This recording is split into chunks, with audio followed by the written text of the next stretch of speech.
Yes, welcome back. Today we'll be going to the Katherine Gorge, and we're doing a day trip tour. I'll just say some photos on the computer of what we'll be doing.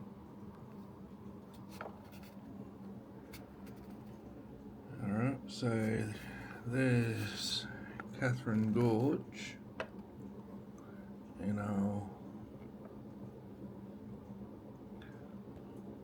There we are. So we'll be going on a boat, some bushwalking.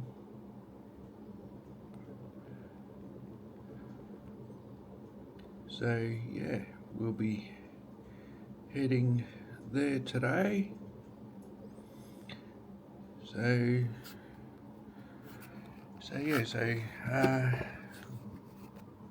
Just follow me and we'll have a look around. Alright, cheers.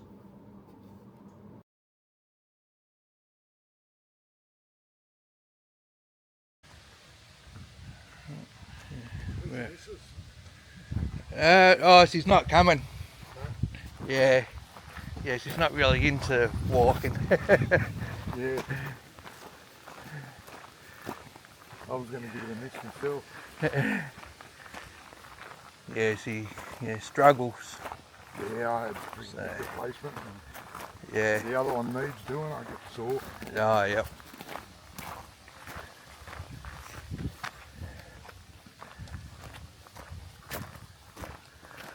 Yes, we went to Leachfield the other day to have a look.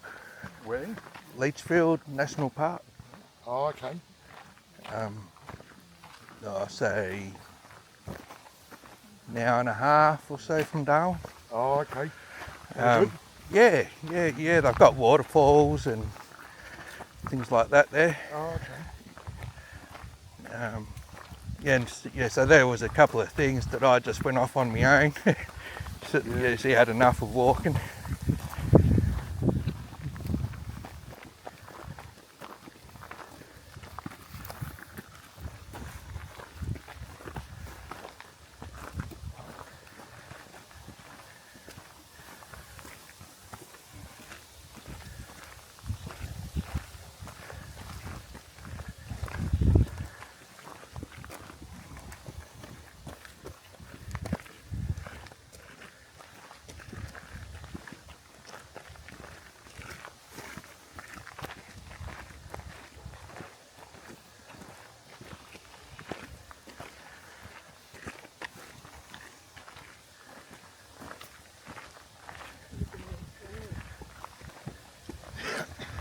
Yeah, I can't believe the weather. Yeah. It's cool, isn't it? Yeah. Yesterday got quite warm. Yep.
At least going down will be better.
I'll say we're halfway, maybe.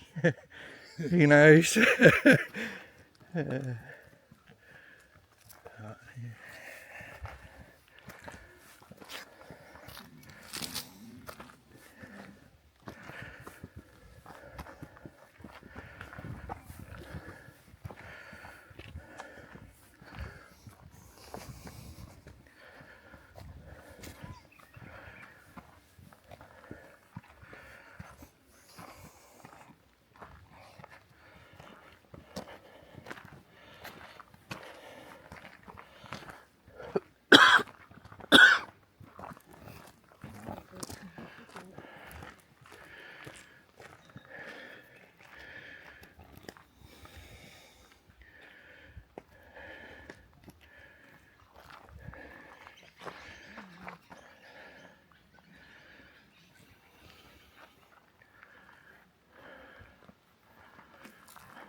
Yeah, getting a good view. Good view, isn't it?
Look at that view.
Yeah, we're going to the Edith Falls. Should be nearly there, maybe.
You know where you're going? Yeah.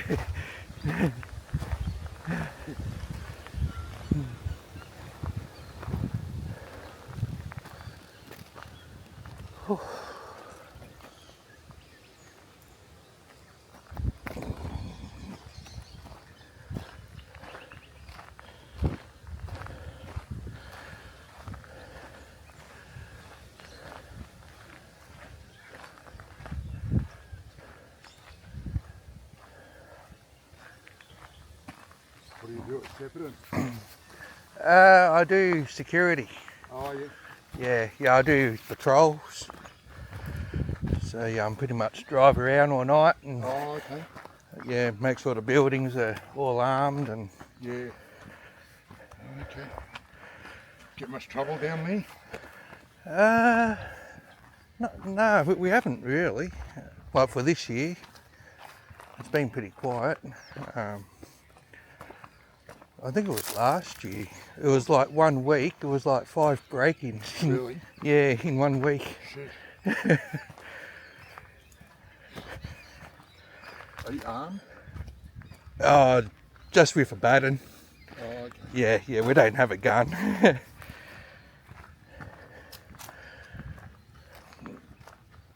Yeah, for security, the only time we can have a gun is if we deal with money, Oh, okay.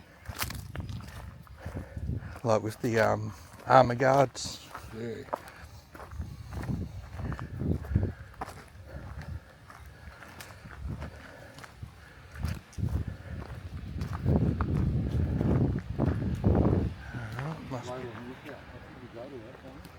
Leyland? Or was it we go to Upper Pool?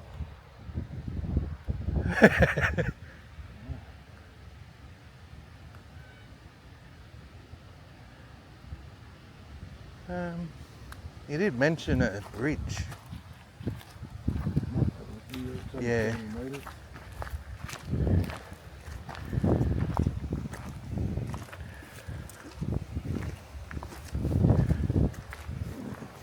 They're pretty busy down in Melbourne shooting themselves up, aren't they?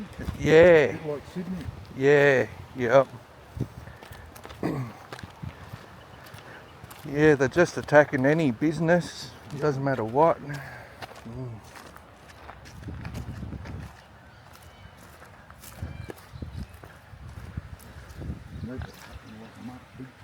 Yeah.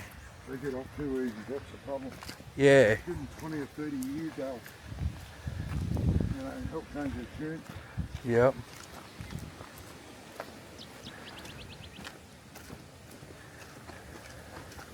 Yeah, I don't know if you heard about, there was a think she was a 14 or 15-year-old girl. She's done so many crimes, and with the latest one, she still got off. Really? It's like, far out, like how many chances? That's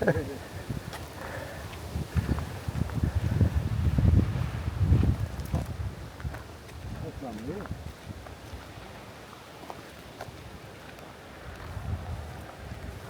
All right.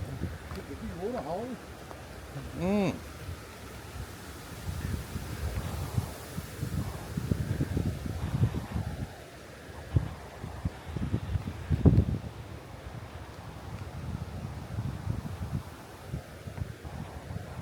Yeah, it's too cold to jump in the water.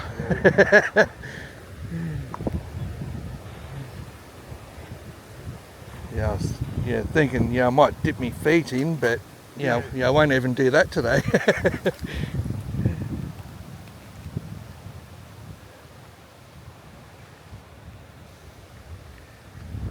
Big country, isn't it? Yeah.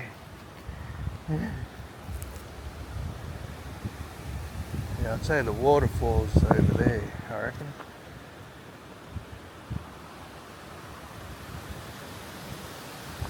Yeah, it's just so much land. Yeah.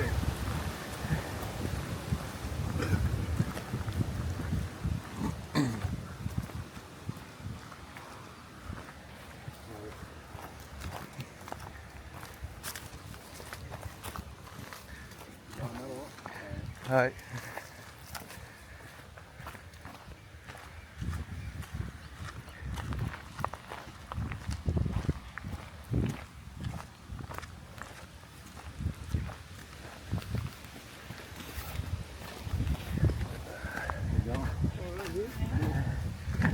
Right.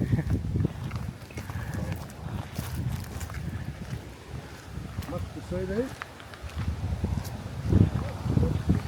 We just want to look at the lookout. Oh, this is, I think it's where he said to turn right Yeah. and not left.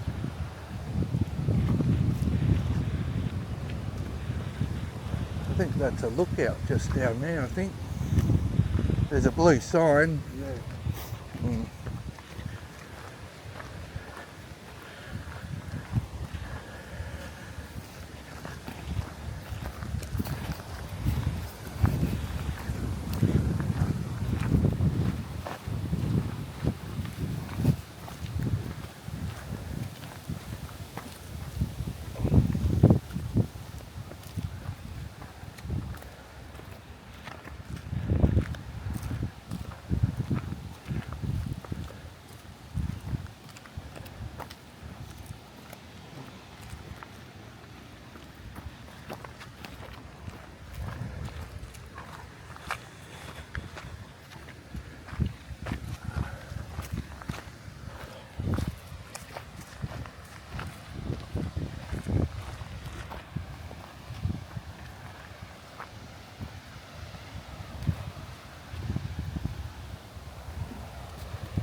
There's the waterfall.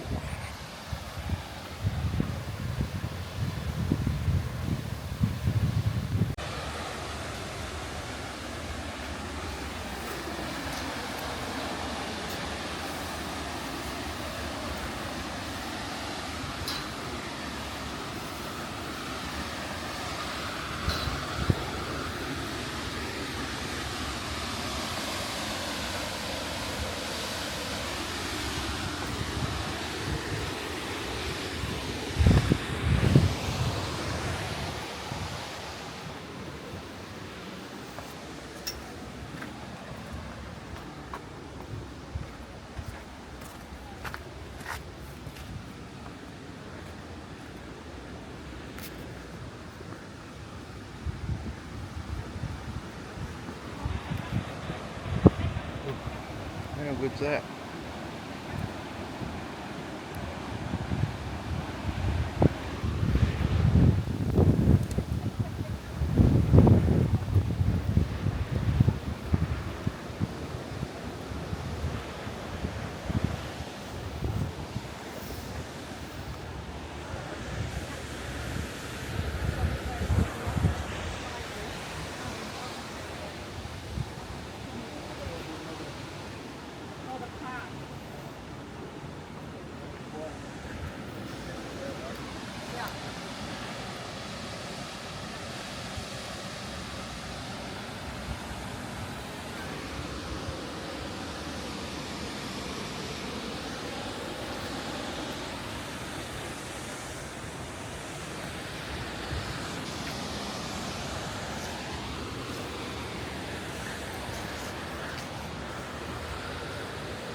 Morning.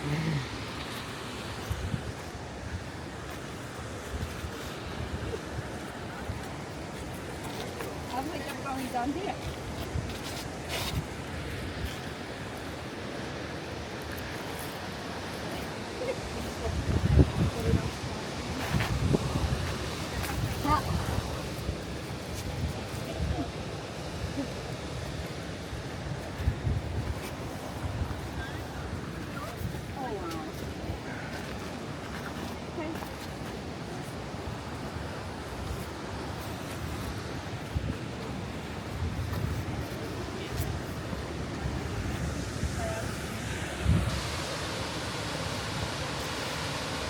Look at that.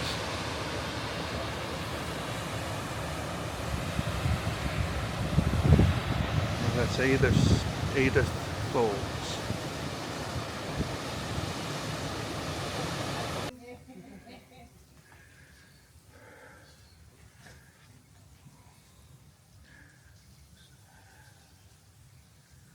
So they're all fish, bird life, other animals. Oh, they've got bats here too.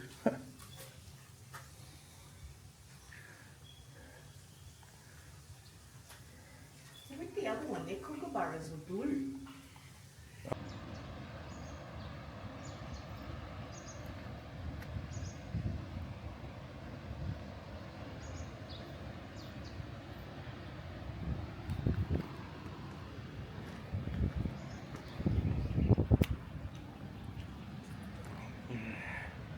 And how high. Whew. Unreal.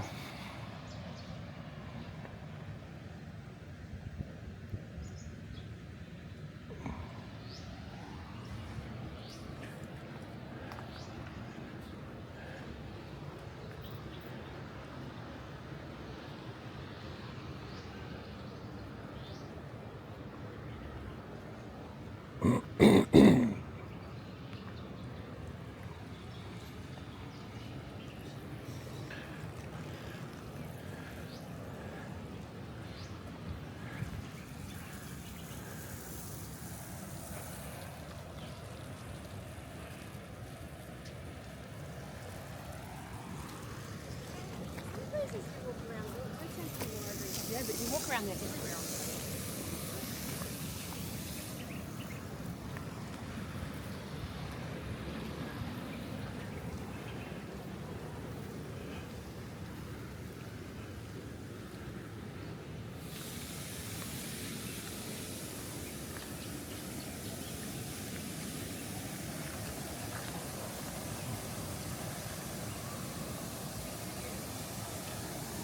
Yeah, this looks good, eh?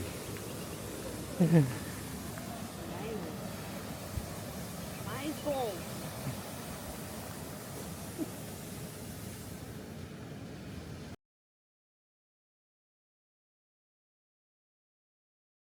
These two large cliffs, and they mark the entrance point to the gorge itself. Here in Nitmallock we have 13 gorges, and they are separated by 12 naturally occurring rock barriers. The gorge system in its entirety it is 16 kilometers long.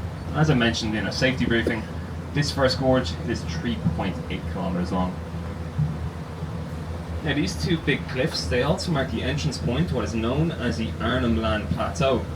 And the Arnhem Land Plateau, it is a large block of sandstone that stretches from here in Nipmuc up into Kakadu and out past Jabiru and into Western Arnhem Land. All in, the Arnhem Land Plateau it is 230,000 square kilometers big. Has anybody on board today been to Kakadu before Nipmuc or maybe going to Kakadu afterwards? Yeah, so we have a few people on board. Chances are, any tourist attractions you do visit in Kakadu, like the Yellow Waters Cruise, Coinda, Jabiru, Jim Falls, Barmoney Gorge, it is all located on the same sandstone block that you're currently entering. Now up here in the top end, we don't have your regular seasons like down south. We actually only have 2 seasons, and that is the dry season and wet season. And you currently find yourself in Nipmuc around a month into our dry season, and we don't expect regular rain again until at least September. In the wet season, it is quite the opposite.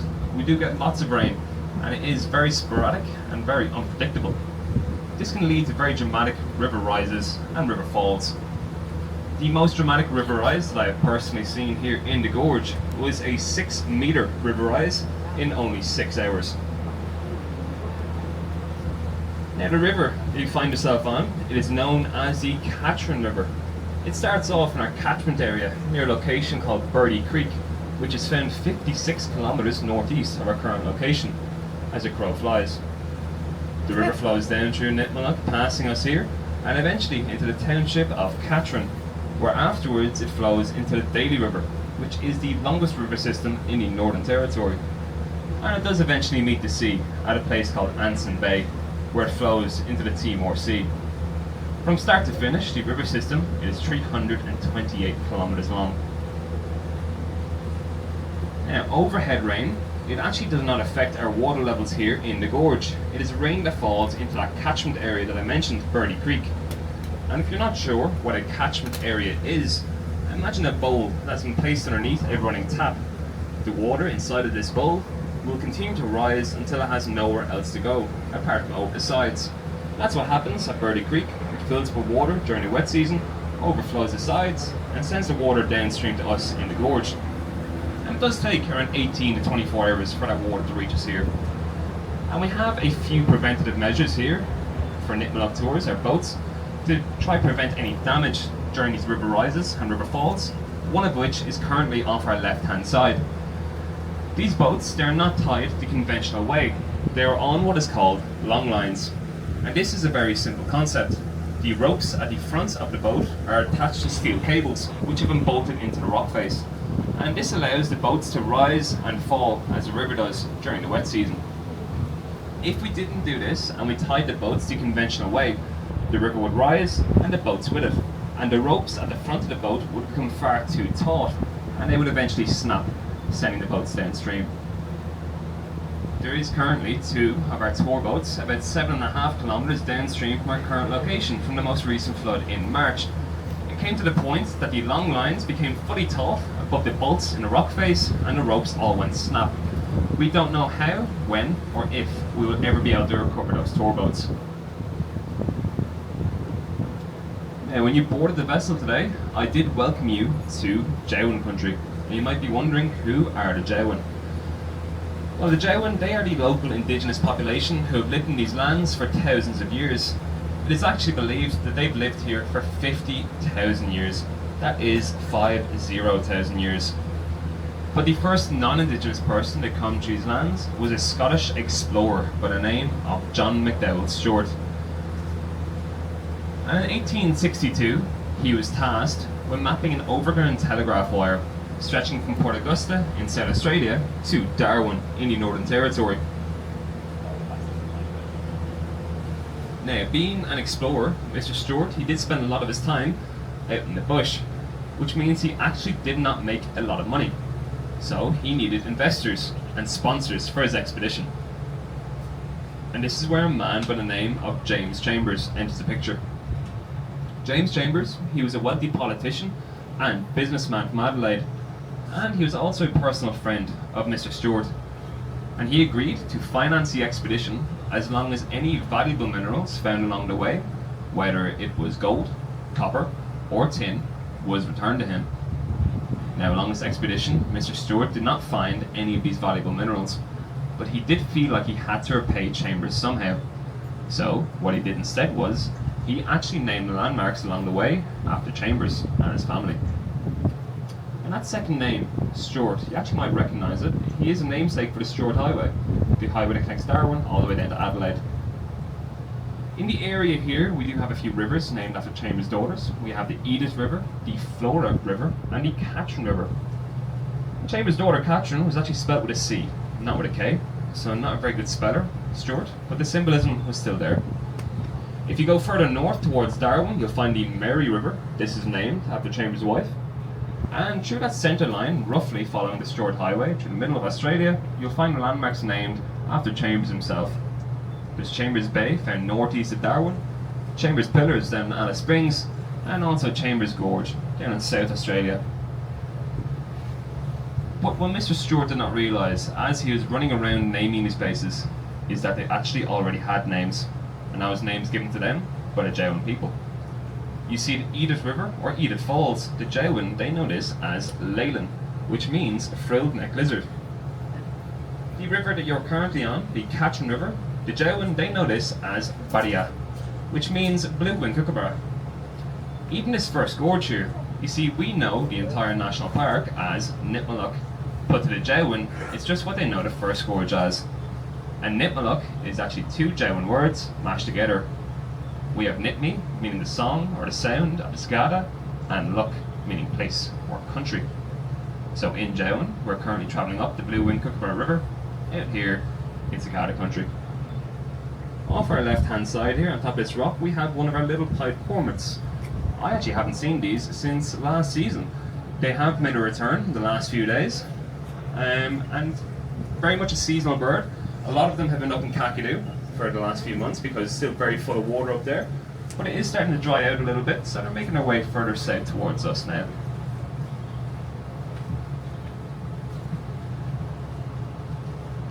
Now in 1863, Mr. Stewart, he did return to South Australia, and he reported very favourably about the pastoral potentials of the Northern Territory, and this led to the annex of the NT, forming the Northern Territory of South Australia. In the 21 years after his expedition, over 92% of the Northern Territory was placed underneath pastoral lease, and naturally this had quite the effect on the traditional way of Darwin living. You see, at the time, the Darwin, they were very nomadic people, meaning they moved around quite a bit, and they were also hunters and gatherers, and they'd only hunt and gather what they needed, never more, never less. And when the settlers came to the land here, they did bring with them a lot of cattle. And these cattle, they could walk through the bush for 3 or 4 days at a time without drinking any water, but eventually they'd actually get very thirsty. So they found watering holes, and they would drink them completely dry. And unfortunately, these are the same locations that the Darwin used to collect their water. Another issue was, at the time, the Darwin, they hunted animals like wallabies and wallaroos with spears. And I'm unsure if you've ever tried to spear a wallaby before, but it isn't exactly an easy task. They are very quick on their feet. So when the Darwin saw cattle for the first time, they were amazed. These massive animals who could feed their... Sorry folks, we might have spotted our first crocodile of the tour here. We're just going to back the boat up just a little bit. Make sure it's not one of our native logodiles. No, it's definitely a crocodile. We'll back it up and I'll point it out when it's clear to see. It's currently hidden by the foliage off our right hand side, but we'll get nice and close.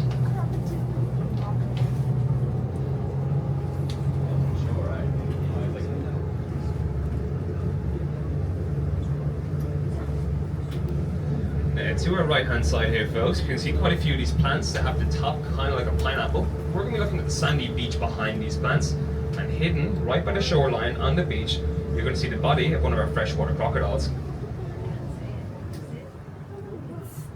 If you can see it folks and your neighbour can't, do help each other out, because I can point as much as I like, but if you guys can see it, you're beside me. help each other. It's good. It's a snap. I think the snap. Oh, it's very tight. Just in through that back.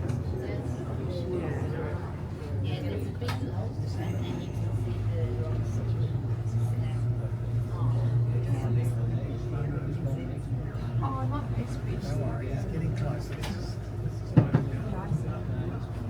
Now, I will be going into quite a bit of detail about crocodiles later on in the tour, but if I'm being very honest, I did doubt we would see any crocodiles today because it is just far too cold. You see, crocodiles, what's known as ectothermic, which means their body temperature, it is 100% regulated by the surroundings. And the ideal body temperature for these freshwater crocodiles is between 30 and 32 degrees. At the moment, we do have an air temperature of maybe 24, 25 degrees, so it's simply far too cold. Thankfully though, this one's up on the beach. We can get a nice view of this one. Looks like another little log at the moment. That's a crocodile. Over here. Okay. Yeah. I can see. Now I can see it. Finding in. Just see one here. Yeah. See the rock? Right at the end of the rock. Through all those trees. No, he's on the bed. On the bed. See the rock? Yeah, right. Just see. Yeah, right. Just see snout down. Yeah. Oh no, that was the sort of state.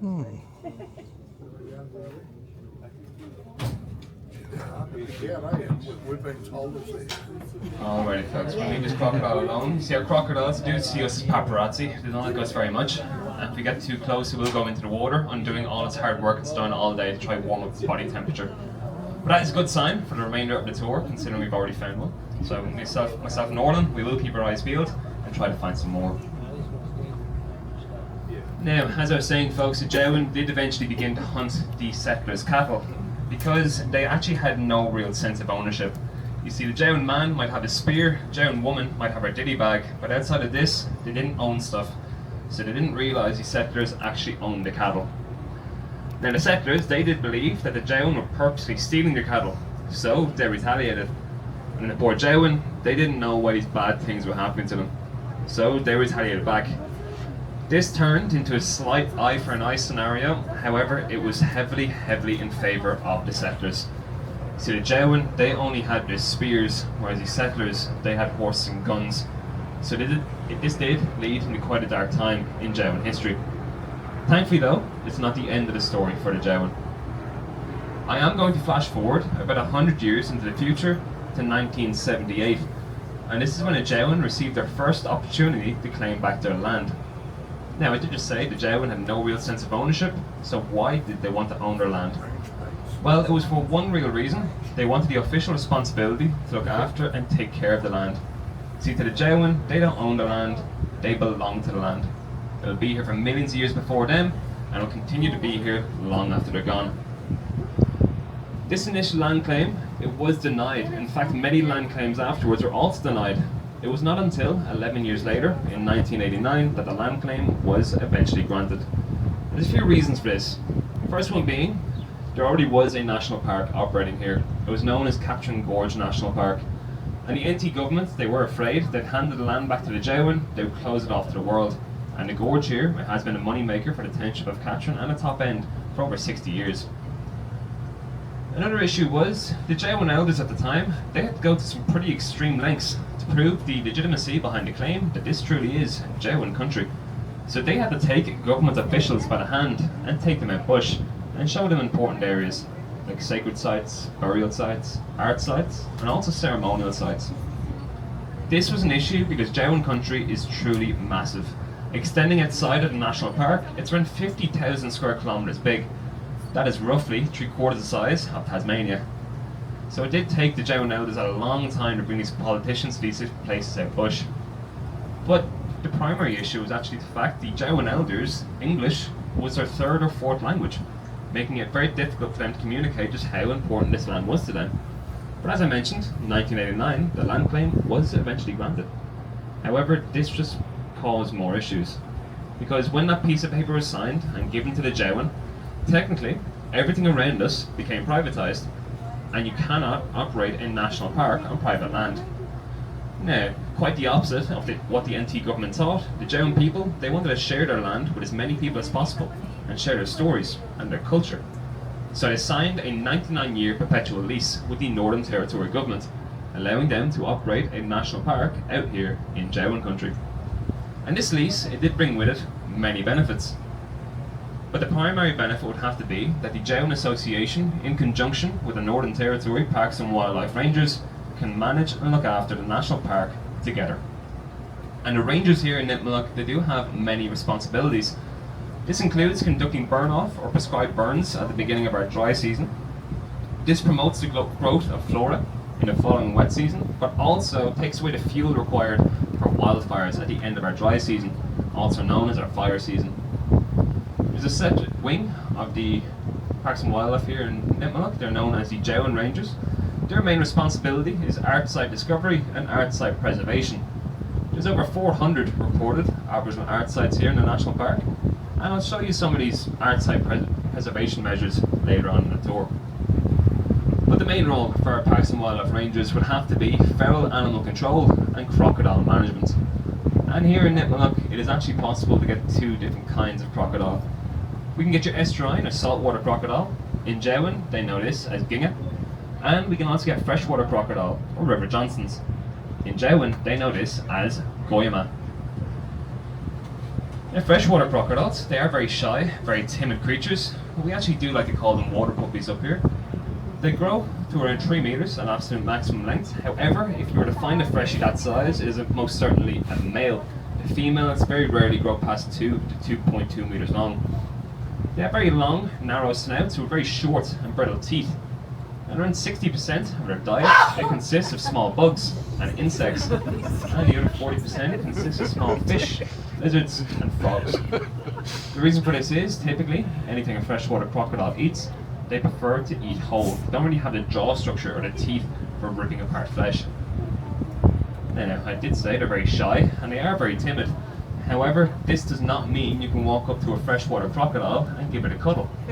However, you will actually receive a few warning signs before you get the chance to do so. If you get too close to a freshwater crocodile, it will give you a very large hiss. That is warning number 1. If you continue to get closer, it will give you a very large belly growl. That is warning number 2. And you are not going to receive a third warning. If you keep getting closer, it will eventually bite you. But this is only so it can run away from you. You see, the most dangerous thing about a freshwater crocodile bite is actually the infection that you can catch afterwards. They carry a lot of bacteria in their teeth. Now please don't misunderstand me. They will cut you, and they will cut you very good, but they won't kill you. Another freshwater crocodile in front of us on the right hand side here, folks. You're going to see this riverbank coming out on so roughly at 2 o'clock. A lot of trees on a bit of riverbank sticking out, and directly underneath those trees on the shoreline, just off the right hand side.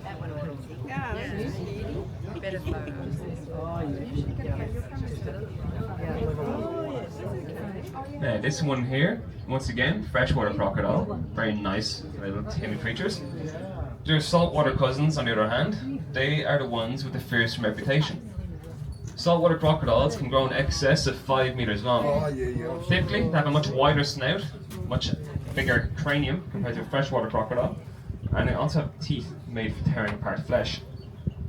A 4.5 meter long saltwater crocodile has the ability to take down a fully grown water buffalo. And if you're not sure what a water buffalo is, imagine a cow with extremely large horns, the same size as a small SUV. Now, unfortunately, folks, Orland here has committed to a line, and there's rocks on either side of us, and we have to keep going upstream. But hopefully that freshie will be there on the way back down.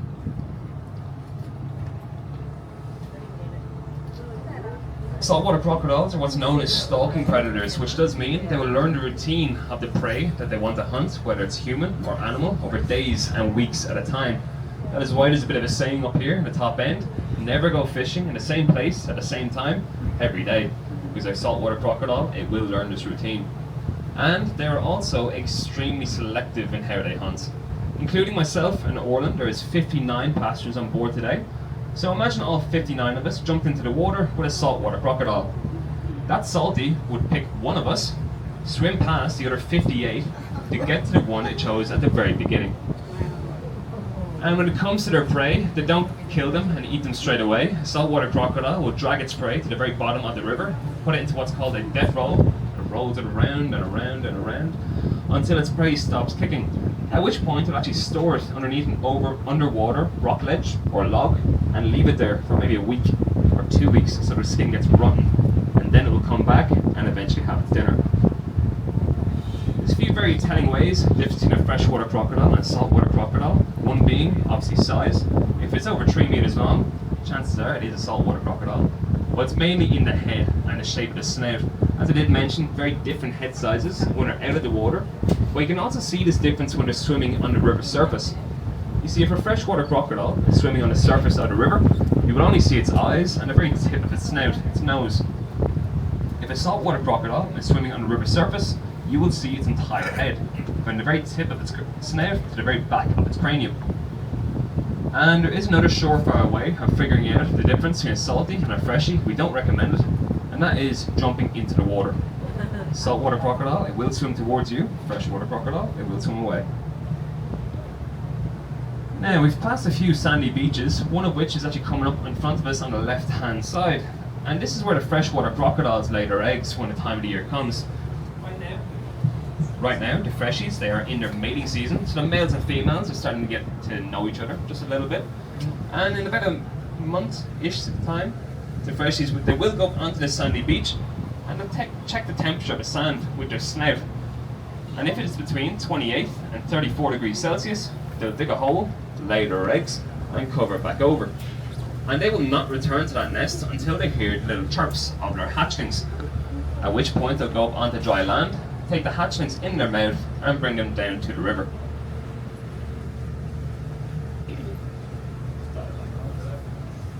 Now you are possibly wondering if freshwater crocodiles lay their eggs here in the gorge, do saltwater crocodiles? And the answer is no. You see, saltwater crocodiles, they will build their nest and lay their eggs during the wet season, not the dry season. So if they were to build their nest here, it would likely be washed away by one of our river rises. But also, they prefer the wetlands and the marshlands that you find up in Kakadu. And if you look around us here, we have lots of sandy beaches, lots of rocky areas. It's far from ideal for a saltwater crocodile. However, this does not stop them from sneaking into the gorge during the river rises of the wet season. See, during our dry season, those naturally occurring rock barriers I spoke of, they act as a natural deterrent, stopping salties from entering the gorge. Because the only vulnerable place in a saltwater crocodile is actually their belly. It really hurts them going over these rocks. And at the very bottom of the first gorge, we do have a rock barrier that is 1,500 meters long. So that is our natural deterrent. However, when the water levels rise, these rock barriers, they don't exist, turning the river here into a bit of a crocodile highway. So female saltwater crocodiles, they come into the gorge looking for somewhere to build their nest. They'll realise it's not suitable, so they will turn around and go back downstream. The male saltwater crocodiles, they come into the gorge looking for females. Once they realise there's none here, once again they will turn around and go back downstream. What does sometimes occur, however, is a salty will get into the river during a river rise, but then the river will dramatically drop, essentially trapping them inside the gorge. And this is where the ranger's crocodile management comes into play. You see, at the beginning of every dry season, Parks and Wildlife conduct a 6-week intensive crocodile survey of the gorge. And they do this a few different ways. First one being, if you look to your right hand side, we're actually going to see a little red ball floating on the edge of the river. Many people see this and believe it could be a crab pot float or a cherubim pot float, but in fact this is what's known as a crocodile indicator. See, crocodiles by nature, they're extremely inquisitive creatures. They'll see this red ball, swim up and have a few bites. When they realise it isn't food, they'll let go and swim away. The rangers can tell by the bite marks left in that ball what kind of crocodile has had a chomp. If a freshie bites that red ball, it will look as someone stabbed the ball with a pen.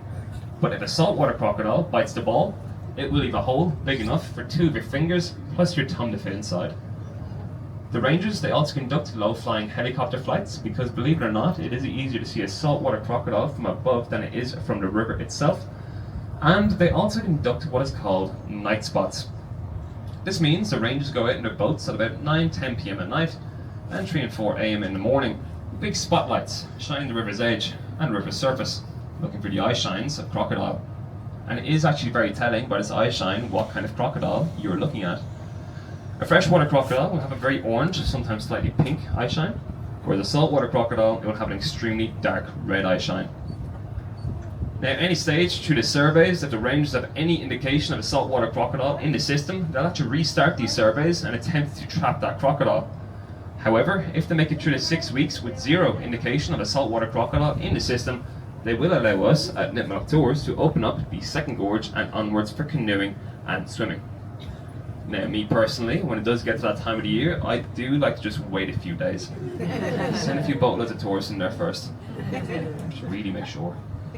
The rangers, they have started the surveys this year, but they only started it around 5 days ago, because up until around 2 weeks ago, there was a saltwater crocodile here in the first gorge. It was measured around, we guess, at around 3 meters long, and we do believe it was a female because it wasn't very territorial. And normally, when a saltwater crocodile comes into the gorge here, after a few days, parts of dead freshwater crocodiles do appear on the side of the river. So we do believe this one was a female. And rangers do believe it has exited the river on its own accord, but they now have started surveys, and if it is in here, they will find it very quickly. And you might be wondering, if it does get trapped, what happens to that crocodile? Well, it goes to a crocodile farm up near Darwin, and this is not like your parents saying your dog went to a farm. I do promise you, it goes to a farm up towards Darwin for reproduction of farm crocodiles. Now, as you can see folks, we have reached the top of the first gorge, which does mean Orlan will park the boat very soon. I'm going to ask you from this point onwards to remain seated for me. Expect a possibility, bit of a bump, bit of a bang as you do pull in here.